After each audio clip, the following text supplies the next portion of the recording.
I know the presence of God is just so strong. Saya tahu ada pengurapan Tuhan yang begitu kuat di tempat ini, saudaraku.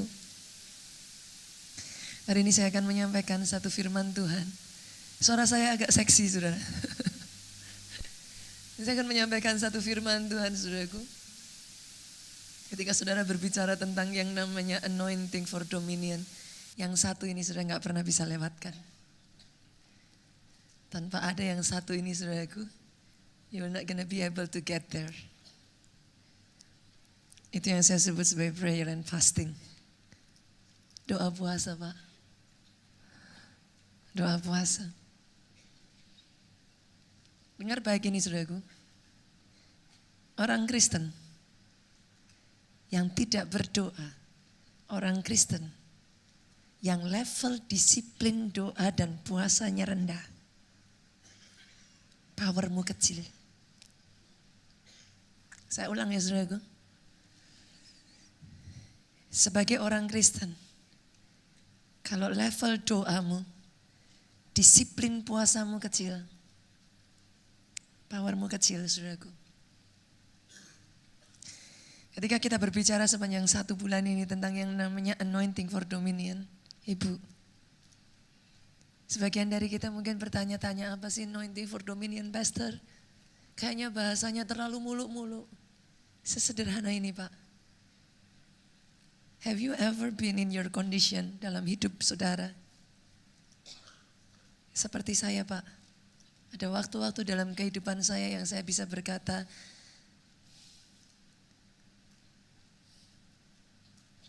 if God doesn't help me, I cannot do it anymore. Ada waktu-waktu dalam kehidupan kita ini, saudaraku, jujur. Kadangkala mau nyembah, kadangkala mau teriak, kadangkala mau doa saja. Yang keluar yang bisa hanya air mata dan tetesan air mata saja. Kita hanya bisa berseru, Lord, Tuhan. Gak ada kata-kata yang bisa keluar lagi, Pak. Di saat-saat yang seperti itu, dengar baik apa yang saya katakan ini. The anointing for dominion adalah jenis pengurapan yang bisa membawa saudara untuk berkata-kata atas masalah saudara. Dan masalah saudara mau tidak mau, dia suka tidak suka, dia harus tunduk dan melakukan apa yang saudara katakan. But for that to happen, untuk semua itu bisa terjadi, saudaraku, you cannot skip this part. Namanya adalah doa dan puasa. Bahkan, saudaraku, kalau saya boleh katakan, Tuhan yang kita sembah, Yesus Kristus, tahu prinsip yang satu ini. Sebelum dia memulai pelayanannya, dia bahkan tidak berani memulai pelayanannya sampai di satu titik Tuhan bawa dia masuk 40 hari 40 malam, Pak. Roh Kudus tarik dia.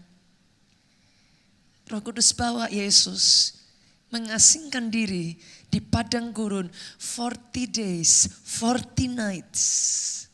Ibu, kakinya bertekuk lutut. 40 hari 40 malam dia tidak makan, dia tidak minum. Maafkan saya, saudaraku, izinkan saya mengatakan ini. Kalau Tuhan yang kita sembah saja butuh doa dan puasa, siapa kita ini manusia mengatakan kita tidak membutuhkannya? Yang mengerti katakan amin.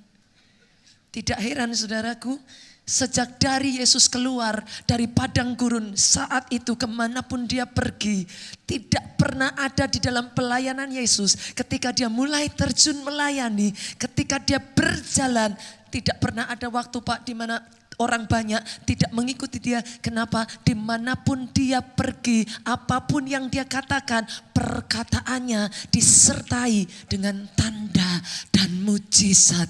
Saya berdoa pribadi lepas pribadi di tempat ini sore hari ini. Saya berdoa bukan kata-kata sia-sia yang keluar dari mulutmu. Saya berdoa sore hari ini ketika engkau berbicara, power and authority, kuasa dan otoritas menyertai saudara. Kenapa doa puasa, saudaraku? Dalam doa puasa ada spiritual leverage. Ketika saudara berdoa puasa, oh yes, tingkat kuasa dalam hidupmu ditambahkan, saudaraku. Dan kuasa dalam hidup saudara menentukan otoritasmu. Sama-sama kira-kira saudara kalau saya berbicara, Pak Presiden kasih perintah sama menteri. Menteri jalan enggak saudaraku? Jalan ya, jalan. Saya mau tanya saudaraku, kalau ada Pak RT, kalau ada Pak Lurah Pak, pakai bajunya sama seperti Pak Presiden. Ngomongnya persis sama. Gayanya ditirukan sama. Kira-kira dia memerintah Pak Menteri, jalan enggak Pak? Forget it. Jangan berharap. Kenapa saudaraku enggak jalan? Otoritasnya enggak nyampe. Yang mengerti katakan amin. Dalam kehidupan kita ada masalah-masalah, tantangan-tantangan yang kau hadapi. Dengar baik, kalau otoritasmu di atas masalahmu, maka tantanganmu harus tunduk di bawah engkau. Murid-murid Yesus saudaraku berusaha untuk menirukan Yesus. Mereka mengusir setan dalam nama Yesus. Tapi coba buka ayatnya Matius 17. Kita lihat ayat yang ke-19. Boleh bantu saya jemaat Tuhan baca dengan suara yang keras, 2, 3. Kemudian bertanyalah mereka apa saudaraku? Mengapa kami tidak dapat mengusir setan itu? Saya bisa bayangkan saudaraku, murid-murid Yesus mungkin sudah tirukan gayanya Yesus. Yang mengerti aminnya yang mantap. Murid-murid Yesus mungkin sudah tirukan intonasinya. Yet nothing happen. Nothing happen. Karena yang namanya power and authority, kuasa dan otoritas itu tidak bicara skill khotbah yang bagus. Power and authority tidak bicara seberapa hebat kemampuan yang kau miliki. Tidak berbicara tentang strategi yang luar biasa. Power dan otoritas saudaraku sesederhana seberapa dekat engkau dengan sumber kuasa. Your connection to the source of power will give you power. Dan tidak pernah ada yang namanya shortcut saudaraku. Yang satu ini hanya bisa kau lakukan dengan doa dan puasa. Itu sebabnya di ayat yang ke-20 apa kata Yesus? Coba baca dengan suara keras 2, 3. Ia berkata kepada mereka apa? Karena kamu kurang percaya. Ya, sederhana Pak. Mujizat-mujizat yang saya tahu terjadi di gereja kita ini saudaraku, bukan terjadi karena orang-orang yang pandai, yang mengerti katakan amin. Yang saya lihat mujizat yang terjadi saudaraku, ada seorang ibu di kota Jogja saudara. Tiba-tiba dapat telepon, ibu ini luar biasa saudaraku, usianya sudah 65 tahun. Kalau saudara satu ketika pergi ke gereja kita di kota Jogja, saudara melihat ada seorang penari tamborin yang sudah ibu-ibu, itu ibu ini. Usianya 65 tahun, masih aktif melayani Tuhan. Berdiri di depan bersama dengan yang muda-muda. Yang muda-muda aja ngeper, saudaraku.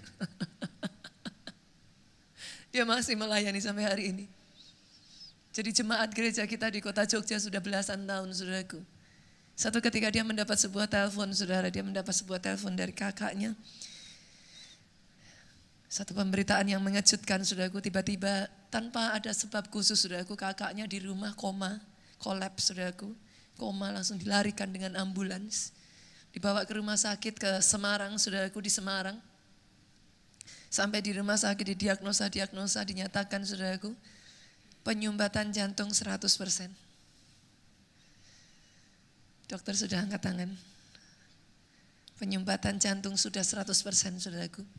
Gak ada harapan, dokter hanya bisa bilang ibu ikhlaskan saja. Panggil keluarga datang, semuanya dipanggil datang karena sudah gak ada pengharapan. Kami tidak bisa melakukan apa-apa lagi. Operasi apapun sudah percuma. Penyumbatan sudah 100%. Posisi bapak ini koma, mau dibawa ke Singapura, mau dibawa kemanapun sudah percuma karena kondisi sudah tidak memungkinkan saudaraku. Ibu ini dari Jogja berangkat ke Semarang, Roh Kudus berbicara dalam hatinya. Dia ibu biasa saudaraku, dia ibu sama seperti saudara yang ada di tempat ini, dia orang yang sederhana. Tapi Roh Kudus berbicara dengan kuat di telinganya dan dia berkata, puaskah kamu hanya dengan duduk di gereja dan mendengarkan firman di setiap hari Minggu? Ini saatnya kamu jadi pelaku firman. Wah, dia kaget saudaraku. Tapi dia tahu itu suara Roh Kudus. Suara itu berbicara semakin kencang. Sangat mudah bagi kamu ngomong amin, haleluya, teriak paling kencang. Tapi ini saatnya kau jadi pelaku firman katanya. Ibu ini merasa, Tuhan apa yang harus saya lakukan? Kondisi sudah tidak memungkinkan 100% penyumbatan. Iya kalau saya tumpang tangan berdoa sembuh. Lah kalau bablas gimana saudaraku? Jujur saudara, secara manusia ibu ini berkata, dia bersaksi. Saya hanya bisa berkata, Tuhan kalau engkau yang berkata-kata, bagianku adalah percaya dan melakukannya seperti perkataanmu. Sampai di Semarang saudaraku. Saudaranya sudah ada di ICCU, saudara tahu kondisi seperti itu sangat terbatas kunjungan yang bisa orang boleh masuk saudara. Tapi karena saudara dia request untuk masuk, diizinkan masuk. Ibu yang sederhana ini saudaraku. Ya hanya tumpangkan tangan. Sudah tidak bergerak saudara. Tidak ada tanda-tanda memungkinkan untuk bisa bangun kembali. Dia cuma tumpangkan tangan saudaraku dan dia berkata di dalam nama Yesus. Apa yang diajarkan firman Tuhan oleh pendetaku di gereja ini yang dia katakan persis saudaraku. Firman Tuhan berkata, tanda ini akan menyertai orang percaya. Dia tumpang tangan atas si sakit dan si sakit harus sembuh. Dia tumpangkan tangan saudaraku. Dia pulang, nothing happen. Hari yang kedua saudaraku, tiba-tiba dia mendapat sebuah telepon. Dia kaget. Karena dia lihat 024 saudara, Semarang. Deg-degan saudaraku. Hanya 2 kemungkinan. Bablas atau sembuh. Dia terima telepon. Dia kaget saudaraku. Dengan suara yang sangat lemah, sekalipun suaranya masih sangat lemah, suara di telepon itu berkata, halo, ini aku. Sekalipun suaranya begitu lemah saudaraku, tapi dia tahu itu adalah suara kakaknya yang terbaring koma, tidak ada pengharapan. Di hari yang kedua itu saudaraku, setelah dia tumpangkan tangannya, kakaknya terlepas dari dokter boleh katakan apapun, di hari yang kedua bangkit kembali saudaraku. Bangun dari komanya. Kalimat pertama yang dikatakan kepada ibu ini, doamu manjur. Aku diberi kesempatan kedua untuk bangun kembali. Boleh saya dengar tepuk tangan yang jauh lebih meriah lagi buat Raja di atas segala raja. Wow. Ibu ini ibu biasa saudaraku. Kalau kita berbicara mujizat yang terjadi di gereja ini saudara, saya melihat orang-orang yang sangat sederhana. Ada seorang anak muda saudaraku. Berbulan-bulan dia sudah keluar dari tempat kerja lamanya, gak dapat pekerjaan. Datang ke gereja kita, kok ya pas datang bulan Januari, firman Tuhan bicara mujizat besar, itu masih oke. Saya tuh kadang suka bercanda sama jemaat saudara. Datang bulan kedua Februari, firman Tuhan bicaranya kemarin apa yang datang saudaraku? Apa? Benih profetik. Diajarkan nabur, ngasih persepuluhan, ngasih janji iman. Saya udah geli saudara. Saya kalau lihat jemaat baru kayak gini saya udah ketawa aja saudaraku. Bertahan gak bertahan nih. Yang mengerti saudaraku. Seringkali di gereja itu kalau sudah bicaranya keuangan, tiba-tiba tanduknya keluar semua saudaraku. Jemaat baru ini saudaraku datang. Bulan Februari dengar firman Tuhan. Bicaranya tentang keuangan saudara. Yang saya kaget. Orang sederhana saudaraku. Yang saya kaget. Dia bukan memutuskan keluar dari gereja. Dia justru memutuskan mendekat. Dia cari full timer gereja kita dan dia bertanya, ajarkan saya apa itu persepuluhan. Ajarkan saya bagaimana kalau saya mau menabur benih profetik. Saudara tahu apa yang dia lakukan, saudaraku? Dia belajar, dia mulai memberikan persepuluhan. Enggak berhenti sampai di situ, saudara. Ini saya untungnya, saudaraku, saya enggak ada bersama dengan dia. Dia datang ke gereja, suara Tuhan berbicara keras dalam hatinya. Tabur, Tuhan taruh jumlah tertentu dalam pemikirannya. Tabur, dia ngomong, Tuhan, ini uang terakhir yang aku punya. Setelah itu, kalau aku enggak dapat pekerjaan, habis sudah. I don't have anything anymore. Tahukah saudara suara itu berkata apa, saudaraku? Ini jiwa baru loh, saudaraku. Jiwa baru. Tapi dia duduk seperti saudara. Dan suara itu terus terngiang-ngiang. Tabur. Dia katakan, Tuhan, aku mau belajar taat. Dia pergi ke ATM, saudaraku. Dia buka ATM. Dia masukkan kartu. Berapa banyak dari saudara yang tahu Tuhanmu ngerti berapa isi uang yang ada di rekening saudara? Yang mengerti katakan amin. Jumlah yang disebutkan saudaraku untuk ditabur persis sama dengan jumlah yang tersisa, saudaraku. Itu kalau saya ada di sana, saya langsung ngomong tuh sama orangnya, nak, berhikmat sedikit. Loh, jujur loh saudara, ini bukan nabur dari kelimpahan loh saudara. That's what life. Itu yang terakhir yang tersisa saudara. Ketika itu ditaburkan, setelah itu mau makan pakai apa dia udah gak tahu saudara. Itu kalau saya ada di sana saudaraku. Kadang pendeta kalah beriman loh saudara sama jemaat saudaraku. Dia buka saudaraku, dia lihat rekeningnya, dia ketawa saudara. Dia ketawa dan dia katakan, oke Tuhan. Dia taburkan, dia transferkan semuanya saudaraku. 1 minggu saudara, dari sejak dia mentransferkan, dia menabur benih profetik.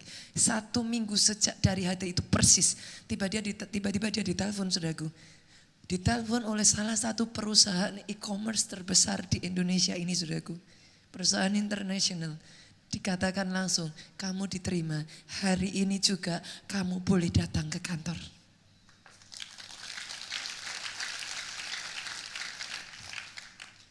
What you can say, saudaraku?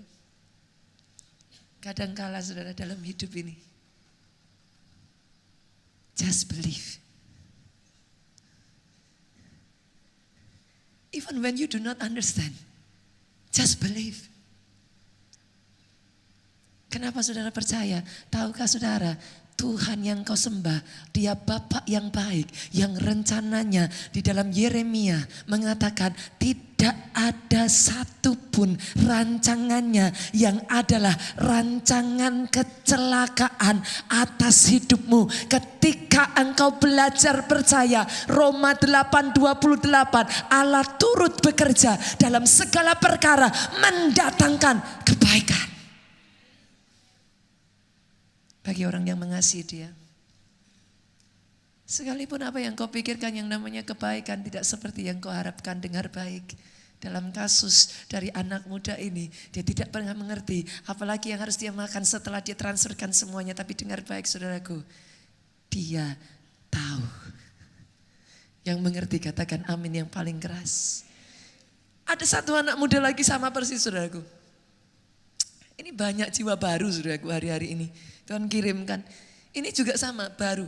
Masuk gereja kita itu bulan Januari. Sama, dengar khotbah yang sama. Great Miracles. Bulan Februari sekali lagi dengar firman Tuhan. Belajar untuk memberi persepuluhan. Belajar untuk menabur saudaraku. 7 bulan saudara bisa bayangkan. Dia ini seorang makelar properti. Makelar properti ibu, kadang kita bisa dapat banyak, kadang benar-benar gak ada apa-apa. Tapi yang satu ini sudah 7 bulan, dari sejak bulan Mei sampai bulan Desember, 0. Dia berhasil menjual 1 pun saudaraku. 0. Januari datang ke gereja saudaraku, dia dengar firman Tuhan, bulan Februari awal ditantang untuk belajar memberikan persepuluhan. Kita taat saudara. Saya tuh takjub loh. Bolehkah saya mengapresiasi setiap jemaat keluarga Allah di tempat ini? Saya bangga jemaat keluarga Allah adalah jemaat yang radikal, jemaat yang menyala-nyala di dalam Tuhan, dan jemaat yang benar-benar belajar mengikuti tuntunan Tuhan. Tepuk tangannya boleh yang paling meriah buat Yesus Tuhan kita. Dia melangkah saudaraku, belajar memberikan persepuluhan dengan kondisi yang ada. Tahukah saudara, baru dia melangkah di bulan yang sama Pak, dalam 1 bulan, selama 7 bulan, 0. Di bulan yang sama, sejak dia belajar memberikan persepuluhan, bulan itu juga dia berhasil menjual 24 unit rumah, saudaraku.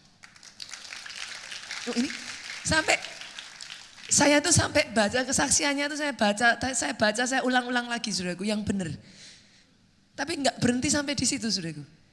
Di bulan yang sama dia berhasil menjualkan 27 unit rumah, saudara. Di bulan yang sama. Bulan berikutnya nggak berhenti, saudaraku, mujizat terjadi.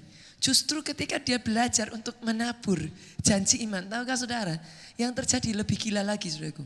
Dalam 1 bulan dia berhasil menjual 72 unit rumah. 7 months, 7 bulan, sirup. Dan karena dia berhasil menjualkan 72 unit rumah, perusahaan tempat dia bekerja Pak, sampai geleng-geleng kepala, dan dia katakan diberikan hadiah, saudaraku, dari pemilik perusahaan itu sebuah sepeda motor, saudara. Tapi bukan hanya itu, sudah lama bapak ini, saudaraku, kepengen punya rumah sendiri. Bosnya datang, panggil dia, dan ditanya, saudara, mau punya rumah apa enggak? Kira-kira kalau saudara jadi orang ini, apa jawaban saudara? Mau banget gitu, saudara. Orang Solo tuh kalau ngomong keluar ininya, saudara. Mau banget gitu, saudaraku. Bapak ini langsung menjawab, mau Pak. Tahukah saudara, bukan hanya 1 unit sepeda motor, bosnya mengatakan kamu boleh berhak memilih 1 rumah.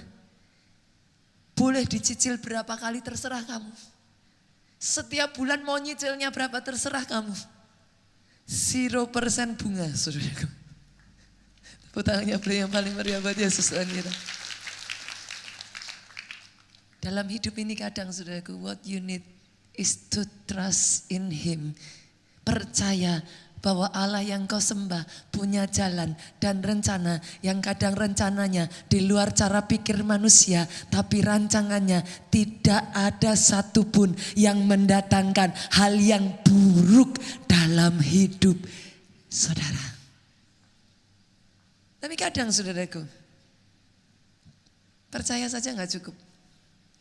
Pernah saudara mengalami dalam kehidupan saudara, saudara sudah lakukan semuanya, you do everything. Percaya sudah pastor, persepuluhan sudah, saya nabur sudah. Semua dari A sampai Z, gereja katakan apapun saya berusaha untuk taat sudah. But nothing happen. Itu yang terjadi dalam diri saya, saudaraku. 5-6 tahun yang lalu, saudaraku. Sebelum saya pindah ke kota ini, saudara, saya mengalami hal yang sama. Kayaknya saya pernah ceritakan kisah ini, saya lupa, saudaraku. 5-6 tahun yang lalu, saudaraku. Kira-kira sudah sekitar 5-6 tahun yang lalu saya pindah ke Jakarta. Sejak dari 3 tahun, 4 tahun sebelumnya, Pak Obaja itu sudah memanggil saya beserta dengan Pak Jonathan. Pak Obaja sudah sampaikan, Yonatan Nita, tolong pindah Jakarta, urus gereja yang di Jakarta. Saya langsung lihat suami saya langsung ngomong sama suami saya, kalau pindahnya sendiri aja enggak apa-apa, ini pindah sudah bawa pasukan, saudaraku. Saat itu saya katakan kepada Pak Obaja, kasih kami waktu berdoa Pak. Karena enggak gampang bagi saya, saudaraku. Jogja itu ibarat kata, di sini Bapak Ibu yang sudah punya anak boleh lambaikan tangan. Anak pertama itu ya apa sih, saudara, di hati?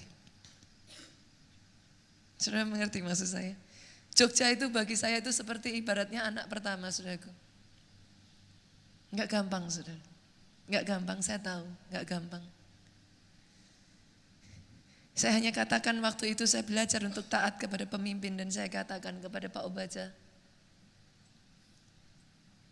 izinkan kami, kasih kami waktu untuk berdoa. Dan benar, saudaraku, Pak Obaja senyum, gak apa-apa, doa aja. 3 3 tahun berturut-turut saudaraku. Di sini ada nggak yang makelar tanah? Boleh lambaikan tangan? Ada. Ada makelar properti di sini? Enggak ada. Kira-kira aja saudara, saya ingin tanya ke saudara. Kalau jual properti Pak, susah masih wajar enggak Pak? Masih wajar ya? Wajar lah ya. Kondisi seperti ini kadang enggak segampang itu juga ya dapat buyer. Kira-kira loh saudara, kalau mau beli properti, ada uangnya, 3 tahun berusaha, susah. Itu wajar apa enggak wajar saudaraku? 3 tahun gereja di Jogja saudaraku. Jogja itu sudah saking penuhnya saudara. Sampai saya tuh jujur gak enak sekali. Jemaat itu saking kursi-kursi ini penuh sekali saudaraku. Begitu penuhnya kadang jemaat itu duduk sampai maaf kata saudara. Harus di depan toilet saudara. Karena udah gak cukup. Kami sampai harus bawa kursi dijajar-jajar saudaraku. Sampai mencapai ke toilet. Dan jemaat duduk di sana. Kadang saya sebagai hamba Tuhan Bu. Saya kalau lewat pas ada di toilet saya mau masuk. Saya sampai salami jemaat dan saya katakan Pak maaf ya. Sampai harus duduk di depan toilet. Saudara tahu apa jawaban jemaat saya itu kadang takjub saudaraku. Mereka hanya mengatakan pastor sudah bisa datang di sini menyembah Tuhan saja. Kami sudah bersyukur. Kadang kalau saya dengar jawaban seperti itu di hati tambah gak enak lagi saudaraku. Saya tuh sampai ngomong Tuhan ya ampun tempat sudah gak cukup. Kasih kami tempat Tuhan. 3 tahun loh Pak. Kami cari tempat. Bukan cuma mau beli saudaraku, sewa juga oke. Yang mana aja oke. 3 tahun berpuluh-puluh kali sudah sampai datang di depan notaris tinggal erek tanda tangan. Ada aja gak tahu gimana caranya cancel saudara. 3 tahun. Semua jalan kami di Jogja ditutup oleh Tuhan saudara. Sampai-sampai akhirnya Pak Jonathan, lah mau ya apalagi saudara, hari Minggu sudah 5 kali ibadah, ini tempat udah gak cukup, ya sudahlah buka ibadah ke-6 hari Sabtu saudaraku. Saudara kalau di Jogja itu ibadahnya 6, hari Sabtu ada ibadah. Kami antar full timer sampai bercandaan, wah ini kalau gak cepat-cepat dikasih Tuhan tempat, ini bisa-bisa Pak Jonathan suruh buka ibadah ke-7 hari Jumat gitu saudaraku. Lama-lama mana hari Minggu, mana hari Jumat, hari Senin, hari Kamis gak tahu gitu saudaraku. Saking tempat gak cukup. Mau gimana lagi? 3 tahun sudah jalan kami ditutup. Di saat yang bersamaan di Jakarta ini. Sudah tahu. Posisi Jakarta itu jemaat masih kecil. Sekitar berarti itu 10 tahun lalu saudaraku. Kita itu posisi masih di Cideng. Di Cideng, di Ruko, itu paling jemaat cuma 100, gak ada 200 orang aja gak ada saudara. Tapi gak tahu gimana. Dibuka pintu begitu cepat, bam. Jakarta ini dikasih tanah terus, dikasih tempat terus. Saya sampai geleng-geleng kepala saudaraku. Saya cerita sama Pak Obaja ini gimana Pak? 3 tahun, nggak dapat tempat. Saudara tahu jawaban Pak Obaja apa? Sambil senyum. Saudara kenal Pak Obaja kan? Kalau saudara yang sudah kenal Pak Obaja, saudara tahu saudara. Sambil senyum. Dia dengan santainya ngomong, Nita katanya. Mau minta tanda apa lagi? Udah dibilang suruh pindah Jakarta kok. Udah taat aja pindah. Udah ditutup 3 tahun. Mau ditutup berapa tahun lagi pintunya katanya saudaraku. Saya sampai ketawa saudara. Waktu-waktu itulah dimana kami berdoa saudaraku. Sampai saya sampai di satu titik saudara saya ngomong sama Tuhan begini. Tuhan, oke. Hati saya mantap. Saya ngomong sama Tuhan, saya akan pindah ke Jakarta dengan satu permintaan ini Tuhan. I make a deal with him. Berapa banyak dari saudara yang tahu Tuhan kita Tuhan yang terikat dengan covenant. Dia Tuhan yang paling suka membuat perjanjian saudaraku. I make a deal with him. Saya katakan kepada Tuhan, Tuhan oke, saya pindah ke Jakarta dengan satu catatan. Saya minta kepada Tuhan, when I go to Jakarta, you take care of Jogja. Saya ngomong sambil nangis saudara waktu itu. Saya cuma ngomong sama Tuhan, Tuhan Jogja Tuhan yang ambil alih. Tuhan urus Jogja. I don't know how. Saya gak tahu gimana caranya, you just take care of Jogja. Saya pergi ke Jakarta saudaraku. Di Jakarta ini 6 bulan saudaraku. Masih belum ada tanda-tanda Jogja mendapat tempat. Disitulah saudaraku, untuk pertama kalinya saya berteriak kepada Tuhan. Saya bukan marah saudaraku. Tapi saya datang di hadapan Tuhan. Saya menagih janji Tuhan. Saya katakan Tuhan, itu posisi saya ada di Jogja saudara. Saya ngomong sama Tuhan, Tuhan, I don't know, I don't care. Sebelum Tuhan berbicara, sebelum saya dengar jawaban dari Tuhan, mau berapa jam, mau berapa hari, saya enggak akan keluar dari kamar ini. Sampai saya dengar suara yang dari Tuhan. Sekitar jam 9 malam saya berdoa saudaraku. Saya berseru kepada Tuhan, saya berseru kepada Tuhan. Saya hanya bisa nangis saudaraku. Saya ngomong sama Tuhan, Tuhan, you promise me. Dan Tuhan yang saya kenal tidak pernah tidak, dia selalu menepati janjinya dalam kehidupan saya. You promise me. Sampai kira-kira sekitar jam 3, jam 4 pagi saudaraku. Tiba-tiba saya dengar satu suara berkata di telinga saya saudaraku. Jelas sekali suara itu ngomong, Nita, berani enggak doa puasa 100 hari? Saya kaget saudara. Tapi tanpa 1, 2 saya enggak pikir panjang, saya katakan Tuhan, I will do it. Saya akan lakukan sejauh you keep your promise. Besoknya saudaraku, saya enggak tunggu. Besoknya saya langsung putuskan, saya ambil doa puasa saudara. Saya tahu saya sudah enggak bisa kerjakan apa-apa lagi saudaraku. 3,5 tahun kami berusaha saudara. Nothing happen. Dana tersedia. Kita sungguh-sungguh serius. Puluhan kali kita hampir deal. Sama sekali tidak terbuka pintu saudaraku. 100 hari saya berdoa puasa itu adalah salah satu doa puasa yang paling menantang bagi saya saudaraku. Kenapa saudaraku? Satu ketika di tengah doa puasa saudara. Saya tengah malam tidur saudara. Saya itu seperti kayak mimpi. Mimpi tapi mimpi. Pernah gak sih saudara mimpi tapi mimpinya tuh nyata sekali. Mimpi itu kayak ini mimpi apa mimpi ya gitu. Begitu nyata mimpinya saudaraku. Saya itu ketika dalam mimpi saya lihat satu sosok saudara.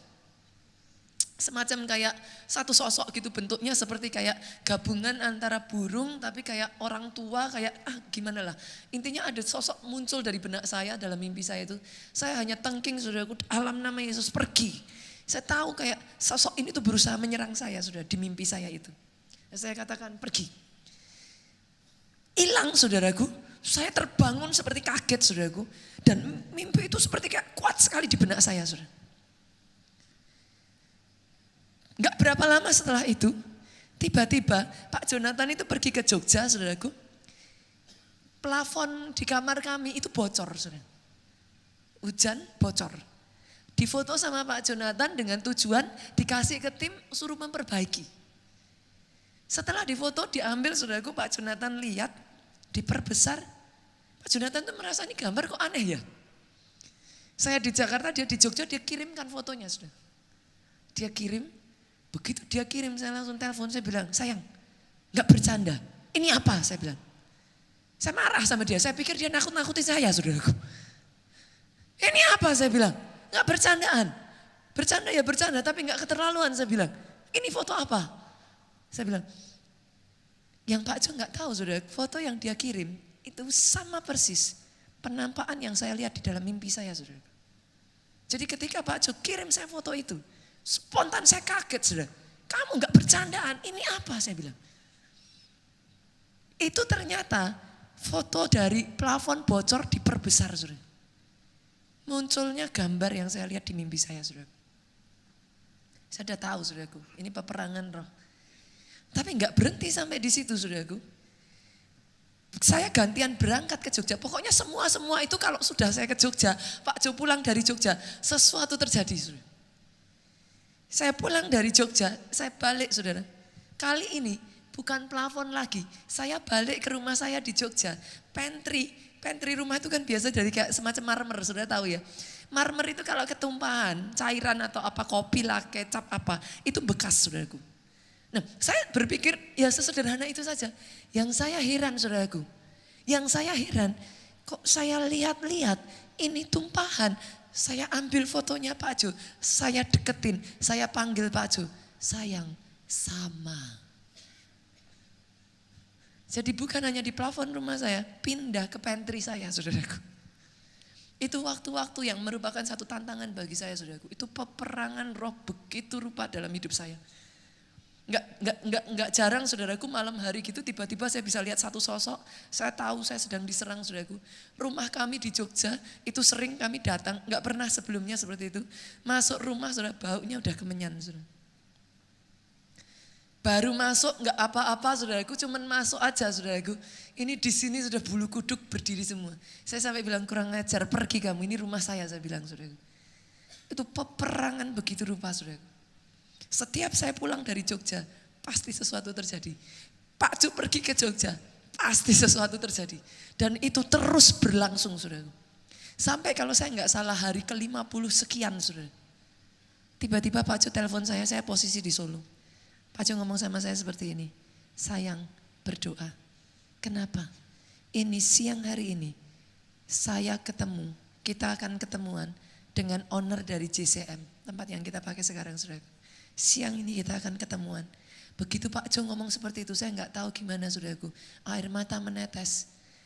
Dari mata saya air mata menetes. Saya tahu dalam hati saya berkata, yes, Tuhan sudah menjawab doa saya. Malam harinya, saudaraku, saya ditelepon Pak Jonathan. Dia hanya katakan sepatah kata aja, saudaraku. Satu kata aja, saudara. Saya sudah tahu. Dia cuma berkata seperti ini, sayang, haleluya, katanya. Hari itu langsung tanda tangan deal, saudaraku. Kita diberi tempat di JCM, tempat yang tadinya enggak ada. Dari pihak mall hanya berkata, gereja butuh berapa meter, kami sediakan. Kita jawabnya juga enggak tanggung-tanggung, saudaraku.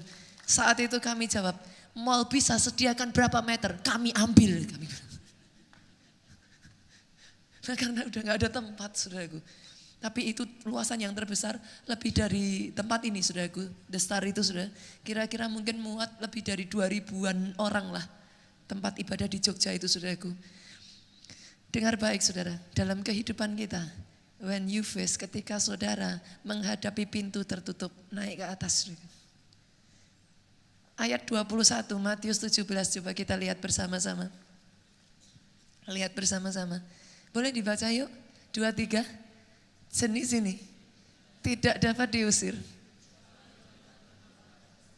dengan doa puasa. Ada jenis masalah yang tidak bisa diusir dari keluargamu kecuali dengan doa puasa. Ada jenis tantangan yang tidak bisa dihancurkan dari hidup saudara kecuali dengan doa puasa. Level doa puasa itu akan membawa engkau naik pada level kuasa yang lebih tinggi. Level kuasa yang lebih tinggi mendatangkan otoritas untuk saudara memerintah atas masalahmu. Yang mengerti, boleh saya dengar aminnya yang paling keras dari tempat ini. Tepuk tangan boleh yang paling meriah buat Yesus Tuhan kita. Pertanyaannya sekarang, saudara, kalau kita sudah ngerti yang namanya puasa itu penting. Gimana sih cara puasa yang benar? Coba senggol kiri kanan, katakan, Pak, puasa. Puasa. Ayo puasa, saudara. Gereja kita nanti tanggal 21 April akan dimulai 40 hari puasa. Kasih salam sekali lagi. Kamu juga puasa. Ini yang saya tantang, saudara. Kasih salam lagi, sekali lagi kiri kanannya, katakan, aku aja puasa kok. Ini tiba-tiba semua pada. Yang pertama, saudaraku, yang pertama. Bagaimana puasa yang benar? Yang pertama, doa dan puasa yang disertai dengan kekudusan. Apa yang dimaksud? Yang satu ini saudara gak bisa main-main. Kekudusan itu faktor yang menentukan akses kuasa itu dibuka atau ditutup. Kekudusan.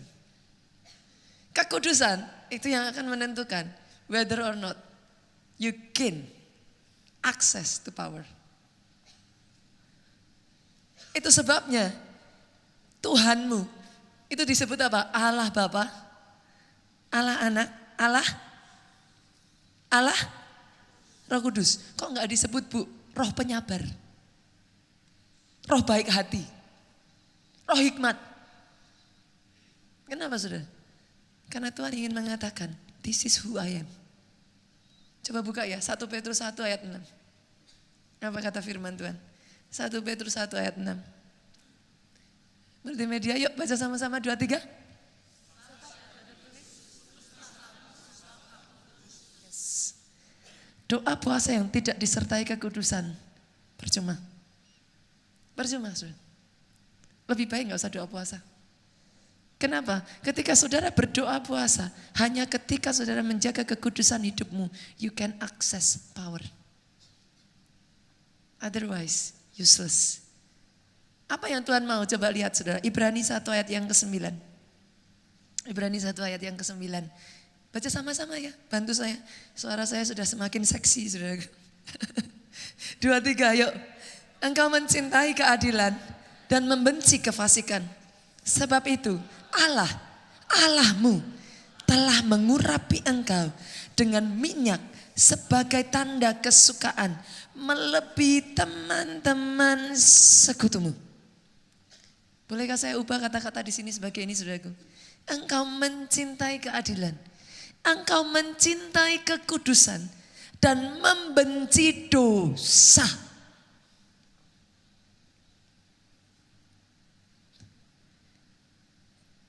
Tidak melakukan, tidak berbuat dosa, itu tidak sama dengan benci dosa.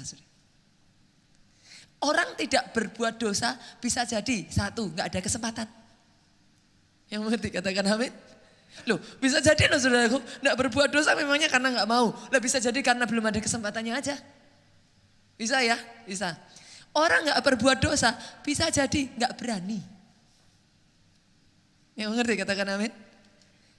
Orang gak berbuat dosa bisa jadi sudah kena batunya, jadi malas ngulang lagi.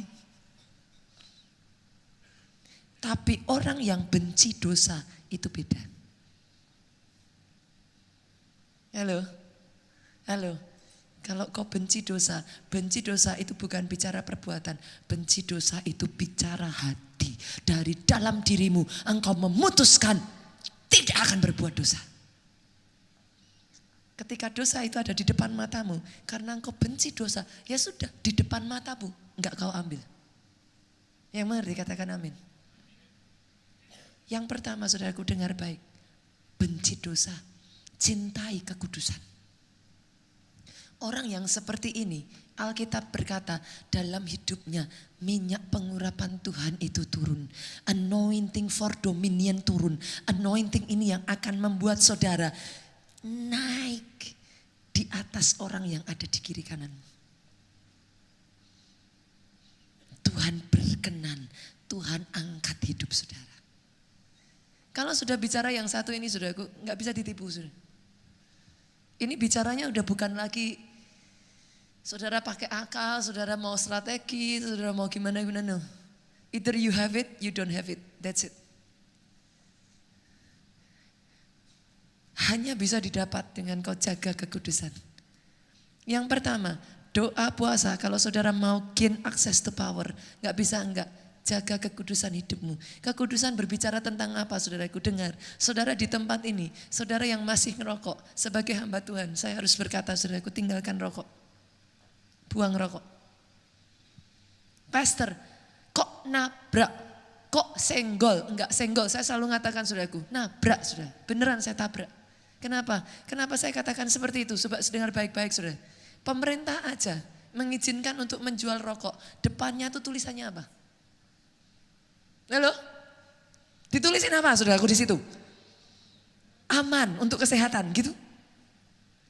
Tulisannya apa? Toko-toko kalau jual rokok tulisannya apa saudaraku? Membunuhmu. Loh, pertanyaan saya saudaraku, kadang tuh orang Indonesia tuh aneh ya saudara. Saya tuh kadang bertanya-tanya loh, itu bisa dibaca enggak sih saudara? Hah? Loh, gambarannya aja coba saudara lihat. Gambaran rokok itu depannya apa saudara? Saya ada ngeri loh saudaraku. Dikasih gambaran apa sih? Orang terkena kanker, apa itu namanya? Tenggorokan, kanker paru-paru. Kita aja ngelihat gambarnya ngeri kok. Pemerintah aja jualnya ditulisin, membunuhmu. Loh, pertanyaan saya loh, udah ada tulisannya membunuh kok masih dibeli? Halo? Yang mengerti katakan amin. Yang mengerti katakan amin. Allah Roh Kudus tidak bisa turun, tidak bisa bersemayam di baitnya yang tidak kudus. Oh maafkan saya saudaraku. Pastor, kok keras sekali? Oh keras. Keras saudaraku. Kenapa? Orang Kristen, kalau kau berani jadi orang Kristen, sama-sama jadi orang Kristen. Jangan jadi orang Kristen setengah tiang. Kenapa? Kalau kau jadi orang Kristen setengah tiang, engkau akan jadi fokus sumber bulian iblis. Orang Kristen yang sudah berani menyatakan dirinya orang Kristen, tapi tidak berani untuk tinggalkan dosa, sama dengan saudara maju perang tanpa semua selengkap senjata peperangan. Saudara. Habis. Saudara itu ibaratnya mengibarkan bendera tinggi-tinggi. Hei, aku di sini, serang aku. Saudara. Bodoh sekali. Kalau saudara sudah berani jadi orang Kristen, tinggalkan dosa. Enggak ada pilihan yang lain. Yang mengerti aminnya yang paling keras. Dari tempat ini aminnya yang paling mantap. Tepuk tangannya yang paling meriah buat Yesus Tuhan kita. Dosa apa lagi saudaraku? Jangan kompromi. Dosa pornografi. Orang boleh enggak lihat. Laptop saudara hati-hati. Zaman sekarang TV itu enggak kepake saudara. Di rumah saya TV itu enggak pernah. TV itu di rumah saya cuma pajangan saudara. Di sini siapa yang masih nonton TV? Jarang ya. Kebanyakan sekarang nontonnya apa? Loh, hanya di genggaman tangan, saudara. Kan? Kita udah gak perlu lagi nonton TV, gak perlu lagi kemana-mana. Sudah tinggal ngambil di genggaman tangan. Hati-hati apa yang saudara lihat. Jaga kekudusanmu. Pornografi buang jauh-jauh. Yang berikutnya lagi apa? Pastor, saya enggak kok yang begituan. Saya enggak rokok, saya enggak narkoba, saya enggak pornografi. Oke, that's good, saudaraku. Dengar baik-baik yang satu ini. Jangan simpan kebencian. Bedanya apa saudara? Itu secara rohani sama seperti ngerokok. Saya tulis di sana, membunuhmu saudaraku. Yang mengerti katakan amin. Jangan simpan sakit hati. Jangan simpan akar pahit. Jangan simpan dendam saudaraku. Kenapa saya katakan demikian? Alkitab mengatakan, bukan saya yang ngomong. Alkitab mengatakan, kalau engkau tidak mengampuni, maka Bapamu di surga tidak mengampuni engkau. No choice. Jadi yang pertama, hidup dalam kekudusan. Yang kedua, bagaimana puasa yang benar? Puasa dalam roh. Nah ini saudara. Ternyata puasa itu ada dua jenis. Puasa jasmani dan puasa dalam roh. Puasa jasmani itu gimana saudaraku? Puasa nahan lapar.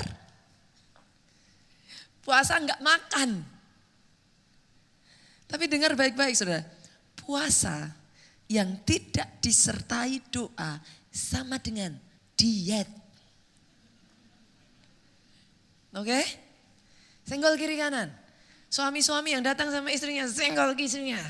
Nah, kata pendeta, puasa yang gak disertai doa sama dengan, nah, yang ngomong saudaraku.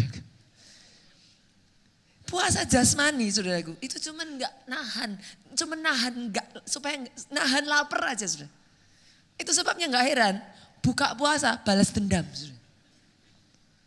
Kalau puasa saudara hanya jenis yang seperti ini, biasanya saya udah hafal saudara. Antara kira-kira jam 3, jam 4 sore saudara. Itu kalau dengar suara ting ting ting ting ting ting ting, Pak bakso lewat, itu godaannya tinggi sekali saudaraku. Puasa kalau hanya nahan lapar jam 3, jam 4 itu pencobaan paling besar saudaraku. Itu waktu-waktu krusial, itu waktu-waktu di mana saudara akan berkata, kayaknya Tuhan tahu hatiku, kayak gitu saudaraku. Yang penting kan udah berusaha, gitu saudaraku. Kalau puasa saudara hanya nahan tidak lapar, ini pun kalau dilakukan dengan benar saudara.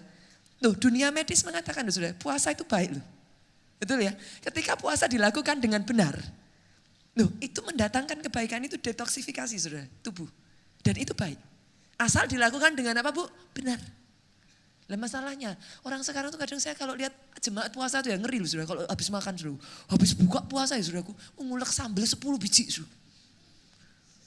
Masak Indomie, makan sabe barengan Indomie. Nah itu apa enggak? Ini saudara. Makanya lakukan dengan benar. Jasmaninya aja harus benar, saudaraku. Tapi puasa dalam roh yang membedakan seperti ini, saudara. Puasa dalam roh. Saudara tekan yang jasmani. Segala sesuatu yang rohani kau tingkatkan. Tambah jam doanya. Tambah jam baca firman-Nya. Banyak-banyak bahasa roh. Itu baru puasa yang benar. Jangan puasa, cuma nahan gak makan. Habis itu doanya gak ada, malah jam nontonnya ditambah, saudara. Bahkan saya tantang, saudara. Kalau puasa saudara benar, saya tantang yang satu ini. Saudara coba. Pada saat saudara puasa, bukan cuma nahan lapar, saudara. Tekan lapar. Maksudnya yang jasmaninya ini ditekan, dikecilkan, saudaraku. Setelah itu saya tantang tambahan. Bukan cuma gak makan.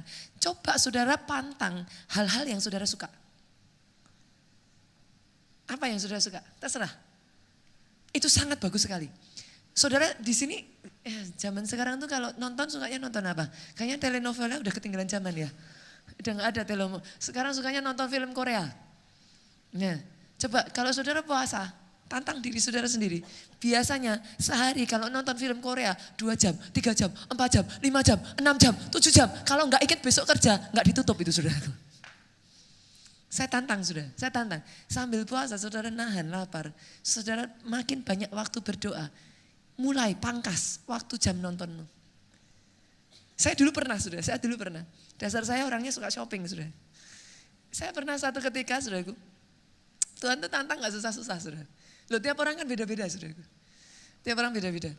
Tuhan tantangnya itu gak susah-susah. Saya disuruh puasa, tapi Tuhan ngomong, 1 bulan gak boleh shopping sama sekali. Loh, bagi orang yang gak doyan shopping, bapak-bapak kayak suami saya gitu, saudaraku. Tuhan bicara gak boleh shopping, haleluya, saudaraku. Suami saya itu kalau diajak shopping paling gak enak, saudaraku. Kalau diajak shopping Pak Jonathan itu ya, saudaraku, dia itu baik sekali, saudara. Sangat sayang. Setiap kali saya mau pergi, dia selalu katakan, udah sini, ditemenin, saudara. Tapi justru karena ditemenin saya jadi sungkan beli, saudaraku. Jadi kalau bawa Pak Jonathan, saudaraku, shopping itu bukannya ditemenin saya merasa tenang, sudah ditemenin lah, karena setiap ditanya ini sama ini bagus mana, nggak ada yang bagus dua-duanya, katanya, saudaraku. Langsung nafsu shoppingnya hilang, sudah layang, saudaraku. Tiap orang, saudara, Tuhan itu tahu yang terdalam. Bagi saudara yang mana? Yang mana? Sebagian dari saudara puasa ngomong kata-kata sia-sia. Halo. Ketika saudara nggak makan, bukan cuma ditambah jam doanya, nih hati-hati nih, hati-hati. Dikit-dikit ngomong-ngomongnya langsung, dikit-dikit keluar, dikit-dikit kebun binatang, dikit-dikit apa segala macam, saudara. Puasa ngomong sia-sia. Saya tantang, saudara. Kalau saudara lakukan yang satu ini, saya jamin. Sebagian banyak dari antara jemaat Tuhan tanya sama saya seperti ini, Pastor, gimana sih cara dengar suara Tuhan? Saudara tahu, mau tahu cara cepat dengar suara Tuhan? Oh gampang, saudara. Gampang, saya kasih jalan. Puasa 40 hari. Jangan nonton TV. Jangan yang lain-lain yang gak berguna, saudaraku. 40 hari puasanya sampai jam 6 sore. Tekan, banyain doanya. Banyain baca firman-Nya. Banyain bahasa roh. Nanti kalau selesai 40 hari saudara belum bisa dengar suara Tuhan, datang ke saya, saudara. Loh beneran? Beneran. Karena ketika saudara sungguh-sungguh ditutup semua yang ini, dengar suara Tuhan itu sama seperti saudara dengar suara orang yang sudah dekat dengan saudara kok. Kalau yang saudara isi terus, saya tanya, di sini ada yang udah punya pasangan belum? Yang belum, maksudnya belum menikah, udah punya pacar, boleh lambaikan tangan. Oke. Saya tanya, yang punya pacar Sarah, saya tanya, kalau Indra telepon, kamu ngerti nggak itu Indra? Yakin? Kamu yakin suaranya itu Indra? Bukan suaranya misalkan Pak Jeffrey. Bukan suaranya siapa lagi di sini? Mungkin siapa saudaraku? Pak Chandra gitu. Kok kamu bisa tahu kalau itu Indra? Karena setiap saat, setiap hari, setiap waktu dengar suaranya terus, Pak. Gimana mungkin gak kenal suaranya? Yang mengerti katakan amin. Kalau yang saudara isi di telinga saudara, ini adalah suaranya Tuhan terus. Baca firmannya Tuhan terus. Gimana enggak kenal suara Tuhan? Kalau yang saudara isi film Korea terus, lama-lama enggak usah belajar bahasa Korea, saudara bisa bahasa Korea. Banyak yang ketawa saudara. Banyak yang ketawa. Kenapa? Lama-lama saudara enggak ngerti bahasanya aja, tiba-tiba saudara udah bilang annyeonghaseyo. Loh ya benar kan saudara? Kan apa yang saudara dengar terus? Yang saudara masukkan terus? Gimana saudara gak kenal? Nonsen. Orang yang berkata kepada saya, Bunita, gimana dengar suara Tuhan? Kunci dirimu 40 hari. Doa puasa. Jangan dengar yang lain-lain. Matikan televisimu, matikan laptopmu. Handphonemu jangan dipakai untuk nonton segala macamnya. Fokuskan pada Tuhan. Baca firman terus. Kalau saudara gak bisa dengar suara Tuhan, datang ke saya. Yang mengerti katakan amin. Yang mengerti katakan amin. Jadi dengar suara Tuhan itu bukan bisa, tidak bisa. Dengar suara Tuhan mau atau tidak mau. Kunci mati kan sekarang saudaraku. Senggol kiri kanan. Tuh kan mau atau enggak mau. Asal saudara mau lakukan itu enggak mungkin saudara enggak bisa dengar suara Tuhan. Nonsen. Yang kedua puasa yang benar saudaraku.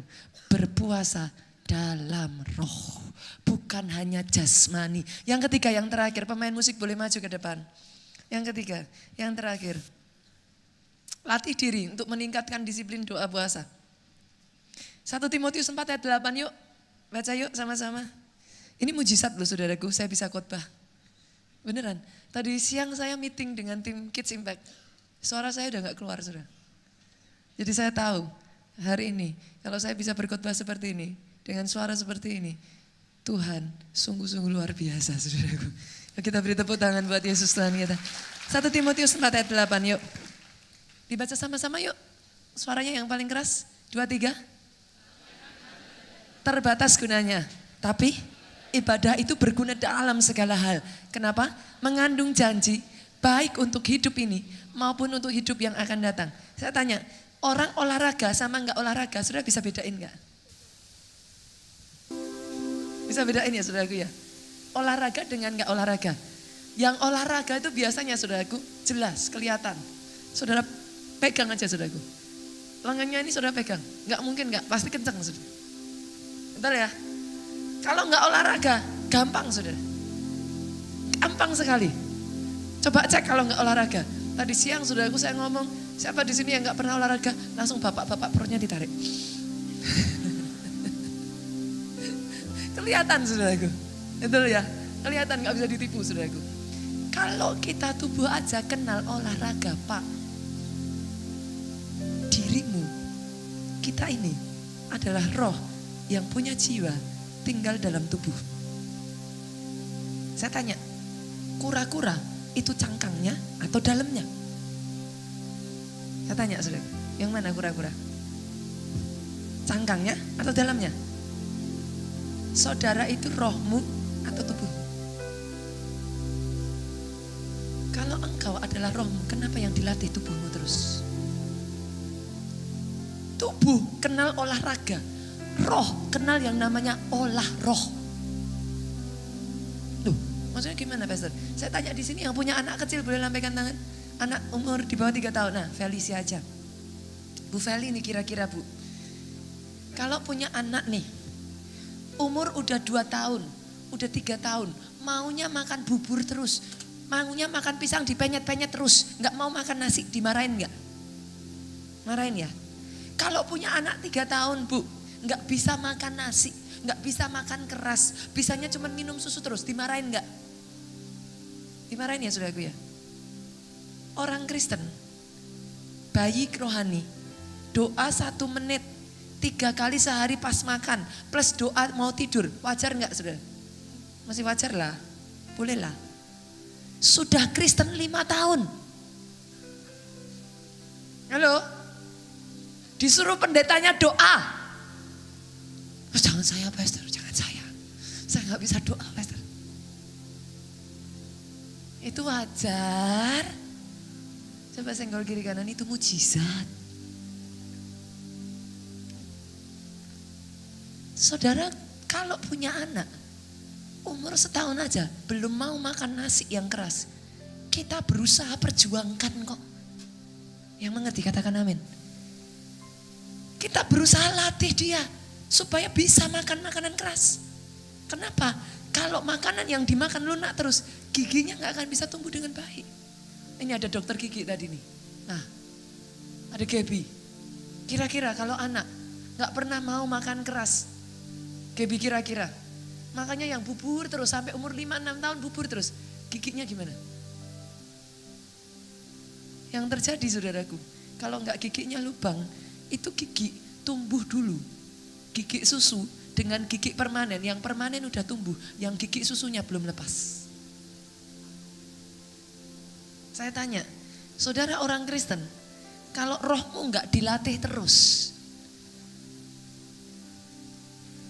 tikus sekalipun, kalau saudara kasih dia, capcay, burger, kasih apa lagi saudaraku, babi kecap.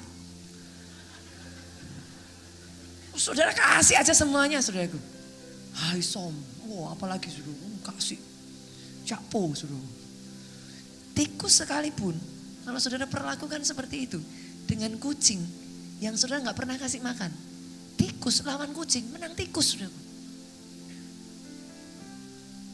Saudara mengerti yang saya maksudkan?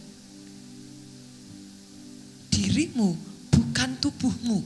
Tubuhmu ini satu hari nanti akan dikubur dari tanah kembali kepada tanah.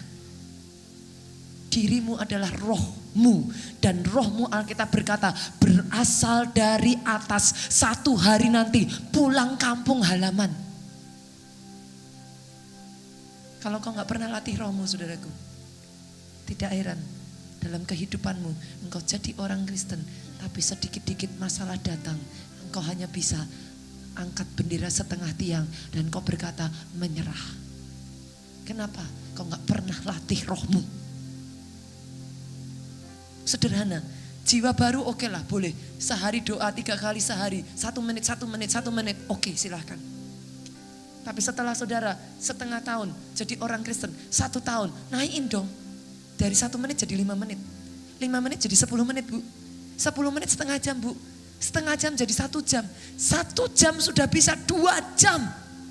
Kenapa? Karena pertumbuhan jasmani terbatas. Pertumbuhan roh unlimited. Unlimited. Roh gak kenal pak.